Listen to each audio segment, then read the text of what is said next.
अस्सलामुअलैकुम सामीन। 25 शाबानुल मुअज़्ज़म है, 18 मार्च है। ख़बर का उन्वान है खालिस्तान हामी अमृतपाल और उसके कई साथी पंजाब पुलिस ने गिरफ़्तार कर लिए हैं। ख़बर बहुत ही अहम है, थोड़ी तफसील से सुनिए। पंजाब पुलिस ने खालिस्तान हामी अमृतपाल और उसके 9 साथियों को गिरफ़्तार कर लिया है। अमृतपाल 1.5 घंटे तक पीछा करने के बाद पकड़ा गया है।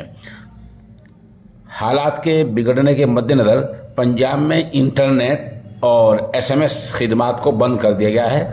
ये खिदमात 24 घंटे के लिए फ़िलहाल बंद की गई हैं। अलबत्ता मोबाइल रिचार्ज होते रहेंगे और बैंक का काम भी होता रहेगा। इस मामले को लेकर मोहाली में 150 निहंग सड़कों पर आ गए हैं और उन्होंने एहतजाज शुरू कर दिया है। बता दें, ये गिरफ्तारी अजनाला थाने पर हमले के मामले में की गई है। अमृतपाल के 6 साथियों को आज दोपहर उस वक्त पकड़ा गया जब वो अमृतपाल के साथ जालंधर से मोगा की तरफ जा रहे थे। जैसे ही पंजाब पुलिस ने घिराव किया, अमृतपाल खुद कार में बैठकर लिंक रोड से भाग गया। पुलिस की तकरीबन 100 गाड़ियों ने लगभग 1.5 घंटे तक उसका पीछा किया और जालंधर के नकूदर इलाके से उसको पकड़ लिया।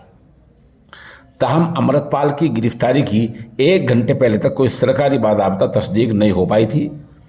अमृतपाल के 2 साथियों को अमृतसर के मुख्तलिफ जगहों से गिरफ्तार किया गया है। उनमें हरमेल सिंह और हरचरण सिंह और भगवत सिंह वगैरह शामिल हैं। खदशे के मद्देनज़र जैसा हमने बताया, पंजाब में मोबाइल इंटरनेट सर्विस 24 घंटे के लिए बंद कर दी गई है और एसएमएस भी बंद कर दिए गए हैं।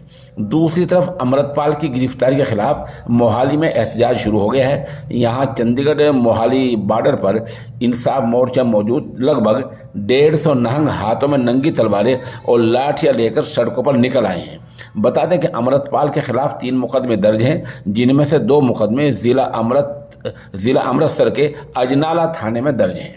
अमृतपाल और उसके साथियों ने अपने साथी की गिरफ्तारी के बाद पिछली 23 फरवरी को अजनाला थाने पर हमला कर दिया था। पुलिस ने अमृतपाल के 6 साथियों से बहुत से हथियार भी बरामद किए हैं। पुलिस ने अमृतपाल के गांव जल्लूपुर खेड़ा में भी नाकेबंदी कर दी है। हम मौके की चंद तस्वीर पेश कर रहे हैं।